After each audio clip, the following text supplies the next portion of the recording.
Un vecino instala un nuevo dispositivo en su puerta. Parece una mirilla normal, pero tiene una pequeña lente y una pantalla en el interior. Es una mirilla digital. Y la pregunta que nos surge a todos es inmediata. ¿Es simplemente una comodidad moderna para ver quién llama o acaban de instalar una cámara de vigilancia que apunta directamente a mi puerta, grabando cada uno de mis movimientos? Y lo más interesante es que esta no es una situación hipotética, para nada. Es el núcleo de conflictos vecinales muy reales que están llegando cada vez más a la mesa de la Agencia Española de Protección de Datos, la AEPD. La tecnología ha llegado al rellano de la escalera y con ella, pues, un nuevo tipo de disputa. Exacto. Por eso hoy vamos a hacer precisamente eso, sumergirnos en varias resoluciones oficiales de la AEPD. Queremos entender dónde traza la ley la línea entre el derecho a la seguridad personal y el derecho, bueno, el derecho fundamental a la privacidad en las comunidades de vecinos. Vamos a averiguar qué es legal y qué no lo es cuando hablamos de estos pequeños ojos electrónicos. Para ello, contamos con los documentos de varios expedientes reales que nos van a dar todas las claves. Así es. Lo que vamos a explorar es ese equilibrio increíblemente delicado. Por un lado, el derecho legítimo a proteger tu propiedad y sentirte seguro en tu casa, y por otro, el derecho a la intimidad y a la propia imagen de tus vecinos. Y como veremos, la respuesta no es un sí o no. Depende, y mucho, de los detalles más pequeños. Vale, pues vamos a desgranar esto, porque el punto de partida de todos estos expedientes es el mismo: el miedo. Alguien se siente vigilado. ¿De qué se quejan exactamente los vecinos? ¿Cuáles son los temores concretos que aparecen en estas denuncias que tenemos sobre la mesa? Las denuncias son muy viscerales, tocan preocupaciones muy directas y humanas. Por ejemplo, en uno de los casos, el EXP 2022-0480-606, una vecina denuncia la instalación de una mirilla de la marca EZVZ. Su temor es explícito. Cree que el vecino la usa para grabar quién sube y baja por el rellano, o incluso quién va a tender la ropa al terrado común. Pero añade una capa que lo hace todo más sensible: la preocupación por los menores. Menciona a su hija de 16 años y al nieto de 10 años del vecino de enfrente. Claro, eso lo cambia todo. Ya no es me están vigilando a mí, es están vigilando a mi familia, a los niños. Imagino que eso eleva la atención a otro nivel y por lo que veo en los otros expedientes, la cosa se vuelve aún más técnica y específica, casi paranoica, pero con fundamento. Totalmente. En otros dos expedientes, el E0832222021 y el E04086-2017, el foco de la queja se pone en una funcionalidad muy concreta: la capacidad de grabación por detección de movimiento. Un reclamante detalla algo que te permite visualizar la escena perfectamente. La disposición de las puertas en su rellano está en un ángulo de 90 grados. Lo que significa que no puede evitar pasar justo por delante de la puerta de su vecino para entrar en su propia casa. Es inevitable. Cada vez que sales a por el pan o a tirar la basura, tienes la sensación de que tu vecino te está filmando. La tensión en ese rellano debe de ser insoportable. Exacto. Esa es la sensación que describe. Su miedo es que se grabe a su familia, a sus visitas. Pero va incluso más allá. Y aquí entra en juego la tecnología del propio aparato. El gran angular, ¿verdad? Uno de los denunciantes teme que, con un ángulo de visión de 165 grados y la poca distancia que hay entre las puertas, la cámara pueda captar imágenes del interior de su propia vivienda cada vez que abre la puerta. Es pasar de vigilar el rellano a, literalmente, mirar dentro de tu casa. Eso ya son palabras mayores. Y es precisamente en este punto de máxima tensión donde la AEPD entra a poner orden y empieza a hacer distinciones clave. Lo más fascinante de su análisis es cómo separan conceptualmente lo que es una mirilla, aunque sea digital, de lo que es una cámara de videovigilancia. Y la primera gran diferencia que establecen es... Entiendo. No es lo mismo poner una cámara en una pared del pasillo, que es una zona común y necesita el acuerdo de la comunidad, que colocar algo en tu propia puerta, que es un elemento privado. Justo ahí está la clave inicial. La EPD subraya que la mirilla está instalada en la puerta del denunciado, que es de su propiedad privada. Esto es fundamental. A diferencia de una cámara en una pared comunera, su instalación no requiere en principio el permiso de la comunidad de propietarios. El punto de partida legal ya es completamente distinto. De acuerdo. La ubicación es el primer filtro. Pero el quid de la cuestión es la cámara en sí. ¿Cuál es la segunda distinción que hace la agencia? Supongo que tendrá que ver con la funcionalidad, con el ¿para qué sirve el aparato? Precisamente, la EPD analiza la finalidad del dispositivo y concluye que, en esencia, es sustituir a la mirilla tradicional, ya sea por motivos de seguridad o de simple comodidad para ver quién llama. Su función principal es idéntica, ver quién está al otro lado de la puerta. De hecho, en las resoluciones se compara su naturaleza con la de los videoporteros, que ya están muy normalizados. Y aquí llega un punto legal importante. La mera observación de quien llama a la puerta no se considera de por sí un tratamiento de datos. Hay una frase en los documentos que me parece que lo resume a la perfección. Dice que la mirilla digital realiza en el presente caso la misma función que una mirilla tradicional, afectando al mismo espacio común. O sea que para la agencia, de entrada, es la misma herramienta de siempre, solo que con una pantalla en vez de un agujerito de cristal. Esa es exactamente la línea de partida de la agencia. Consideran que es una evolución tecnológica de un elemento que ya existía.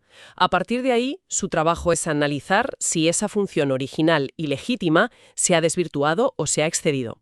Y aquí es donde la cosa se pone realmente interesante, porque claro, el aparato puede grabar. Entonces, ¿cuándo se cruza esa línea? ¿En qué momento tener una mirilla con cámara deja de ser una comodidad y se convierte en un tratamiento de datos ilegal a ojos de la AEPD? El concepto clave que maneja la AEPD es el de tratamiento de datos y sobre todo la necesidad de una prueba. No basta con que el dispositivo pueda grabar. Debe demostrarse que está haciendo un uso desproporcionado o ilegítimo de esa capacidad. Espera un momento. Esto me parece un matiz legal muy fino. Si yo compro un dispositivo que sé que tiene la capacidad de grabar, ¿no tengo ya una cierta responsabilidad, aunque no le ponga la tarjeta de memoria? Me parece que se le pide mucho al vecino que denuncia. Es un punto de vista lógico, pero la ley funciona con hechos probados. Es la diferencia entre el potencial y el acto. Y hay un ejemplo clarísimo en el expediente E040862-2017. El denunciado tenía un modelo de mirilla Brino que efectivamente podía grabar vídeo en una tarjeta SD. Pero la resolución de la EPD señala un detalle que resultó ser crucial. La tarjeta SD no venía incluida con el aparato y tenía que instalarse de forma activa por el usuario. Por lo tanto, la agencia concluye que el simple potencial de grabar no constituye una infracción en sí misma. Vale, entiendo el razonamiento. No se juzga la capacidad del aparato sino su uso real. Y supongo que también se fijan mucho en cómo y cuándo se activa el dispositivo. No es lo mismo una grabación continua 24/7 que una activación puntual. Exacto, el modo de activación es fundamental. En el caso E08332-2021, el denunciado explica que su dispositivo solo toma un fotograma, una única foto, si alguien pulsa el timbre. La AEPD lo considera totalmente razonable.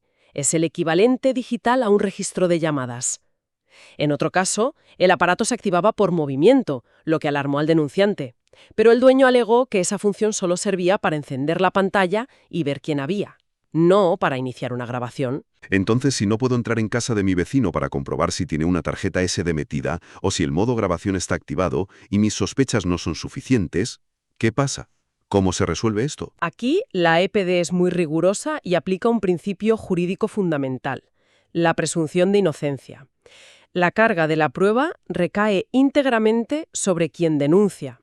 No bastan las sospechas, por muy fundadas que puedan parecer. Se necesita, y cito textualmente una resolución, una prueba objetiva de que se están grabando imágenes de forma indebida. Sin esa prueba fehaciente, se aplica el principio indubio pro reo. En caso de duda, siempre a favor del acusado. Es frustrante para el que se siente vigilado, pero jurídicamente tiene sentido. Ahora bien, demos la vuelta a la tortilla. ¿Y si hay una razón de peso para grabar? ¿Existen justificaciones que la EPD considere válidas para que esa mirilla sí que grabe de forma activa? Sí, aquí es donde la agencia despliega una herramienta legal muy potente, el juicio de proporcionalidad del Tribunal Constitucional. Para que una medida que restringe un derecho, como el de la privacidad, sea válida, debe superar un test de 3 pasos. Primero, debe ser idónea, es decir, servir para el fin que se persigue. Segundo, debe ser necesaria, porque no hay otra medida menos invasiva para lograrlo.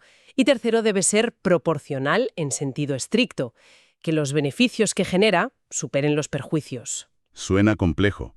¿Cómo se aplica todo eso a una simple mirilla en un rellano? Entiendo lo del vandalismo, por ejemplo, Pero ¿no abre la puerta a que cualquiera con un arañazo en la puerta pueda justificar una vigilancia constante de sus vecinos? Es una buena pregunta, pero veamos cómo lo aplica la EPD en los casos reales. En el expediente EXP 2022-0486, el de la vecina preocupada por los menores, la propia reclamación de la vecina incluía sin querer la justificación del denunciado. Mencionaba que la puerta de este había sufrido diversos arañazos. Ah, el clásico vandalismo vecinal. Un detalle que lo cambia todo. Por completo. La EPD razona que, ante un presunto delito de daños continuado, la mirilla puede cumplir una doble función legítima. Por un lado, un efecto disuasorio para que no vuelva a ocurrir y, por otro, la obtención de pruebas si ocurre. Por tanto, la medida supera el test. Es idónea, necesaria y proporcionada para proteger un bien privado. La grabación estaría justificada. Tiene lógica. Y luego está el otro caso, el de las necesidades personales. En el expediente E083-32-0-2021, el denunciado no habla de vandalismo, sino que da una razón mucho más humana. Así es. Alegó algo tan sencillo como tener mala visión. La agencia entiende perfectamente que una pantalla digital más grande y luminosa que una mirilla tradicional le ayuda a identificar quién llama a su puerta, y lo considera un motivo totalmente razonable. De hecho, la propia EPD, en su resolución, le hace una recomendación muy práctica. Le aconseja desactivar cualquier modo de grabación y usar solo el de visualización para que el uso del dispositivo se ajuste estrictamente a esa necesidad que ha declarado. Entendido. Se aceptan justificaciones de seguridad y de necesidad personal, siempre que sean proporcionadas. Pero me queda el gran tema de fondo, el derecho a la intimidad. Aunque sea un rellano, un espacio común, ¿de verdad no tengo derecho a que no me graben en mi propio edificio? ¿A moverme por los pasillos sin que quede un registro de mis idas y venidas? Esta es, sin duda, una de las conclusiones más contundentes y probablemente la que más puede chocar a quien nos escucha. La AEPD se apoya en jurisprudencia muy consolidada para zanjar este debate. ¿Y qué dice exactamente esa jurisprudencia? Porque a mí me cuesta verlo. Cita repetidamente una sentencia del Juzgado de lo Penal número 1 de Vigo que establece una distinción fundamental. El derecho a la intimidad, como derecho fundamental, se protege en la morada y en aquellos espacios donde se desarrolla la esfera privada de una persona. Es decir, dentro de tu casa. Y poco más. Exactamente. La sentencia, y por extensión la AEPD al adoptarla, establece que las zonas comunes de un edificio, rellanos, pasillos, escaleras, garajes, no tienen esa consideración. Se definen como zonas de tránsito. El argumento de la AEPD es tajante, y cito, la zona de rellano cercana a la puerta del reclamado no es una zona destinada a la intimidad. Eso me choca bastante. De verdad, la ley dice que no tengo derecho a la intimidad en el pasillo justo delante de mi puerta. A efectos prácticos es la extensión de mi casa. Es donde te encuentras con los vecinos, donde los niños a veces esperan un minuto. ¿Cómo puede ser que no se considere un espacio con un mínimo de privacidad? Legalmente no lo es, y la AEPD aborda directamente esa preocupación por los menores que juegan en el rellano en el caso EXP 2022-04806. Su respuesta es muy clara. Indica que las actividades lúdicas de los menores deben desarrollarse en zonas privadas, dentro de casa, o en zonas públicas habilitadas para ello, como los parques, pero no en el rellano, que, insisten una y otra vez, es una zona de paso. Es una visión muy pragmática y, para algunos, quizás un poco fría y alejada de la realidad de muchas comunidades. ¿Lo es?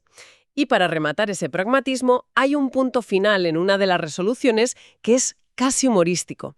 La agencia llega a decir que sería difícil imaginar que la instalación de una mirilla obedezca a un elaborado plan para controlar a los vecinos, cuando se puede saber de sus entradas y salidas con un gesto tan simple como, y cito textualmente, mantener la puerta abierta. Me encanta ese punto. Es la AEPD diciendo con mucha elegancia, señores, el cotilleo vecinal existía mucho antes que el Wi-Fi. Pone un poco en perspectiva toda la paranoia tecnológica, ¿no? Es una forma de decir que no busquemos conspiraciones tecnológicas en lo que son dinámicas vecinales de toda la vida. En esencia, sí, la tecnología cambia y magnifica las cosas, pero la curiosidad, el control o la simple necesidad de saber qué pasa en el rellano no son en absoluto algo nuevo. Entonces, después de todo este análisis, ¿qué significa esto en la práctica? Hagamos un resumen claro para quien nos esté escuchando y tenga un vecino con una de estas mirillas o quizás esté pensando en instalar una y quiera hacer las cosas bien. Claro. Si destilamos todo lo que hemos hablado, podemos sacar 4 conclusiones clave de estas resoluciones de la EPD. La primera, y la más importante, una mirilla digital instalada en tu propia puerta es, por lo general, legal si su función principal es la misma que una tradicional, ver quién llama. Segunda conclusión. No se considera un sistema de videovigilancia si no hay pruebas de una grabación continua y desproporcionada. La mera capacidad técnica del aparato para grabar no lo convierte automáticamente en ilegal. Tercera, y esto es crucial para entender cómo funcionan estas denuncias, quien acusa debe probar el mal uso. La carga de la prueba está en el denunciante, no en el dueño de la mirilla. Las sospechas, por fundadas que sean, no son suficientes ante la ley. Y cuarta, la que seguramente genera más debate. Legalmente, las zonas comunes como el rellano o el pasillo no se consideran espacios donde se ejerce el derecho fundamental a la intimidad. Son, a ojos de la ley, zonas de tránsito. Hay un matiz final que me parece importante destacar. Aunque la AEPD archiva todos estos casos que hemos analizado, casi siempre incluye una advertencia al propietario de la mirilla. Es una especie de recordatorio de que debe ser cauto, usarla para su finalidad declarada de seguridad o comodidad y no para otros propósitos. Un mal uso que sí pueda ser demostrado podría acarrear sanciones importantes. Es un te doy la razón esta vez, pero ten cuidado con lo que haces. Un aviso a navegantes. Exacto.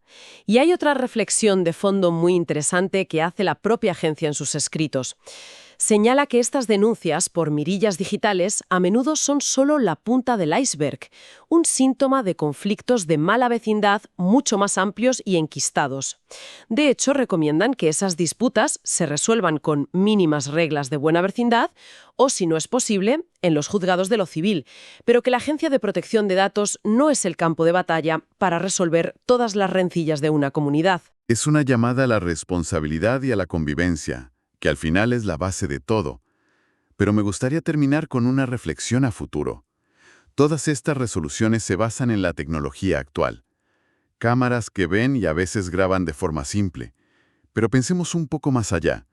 ¿Qué va a pasar cuando estas mirillas incorporen inteligencia artificial de verdad? Es la pregunta del millón, porque la tecnología avanza mucho más rápido que la legislación. Claro. Imaginemos un dispositivo con reconocimiento facial que no solo graba, sino que crea un registro automatizado de las entradas y salidas de un vecino concreto.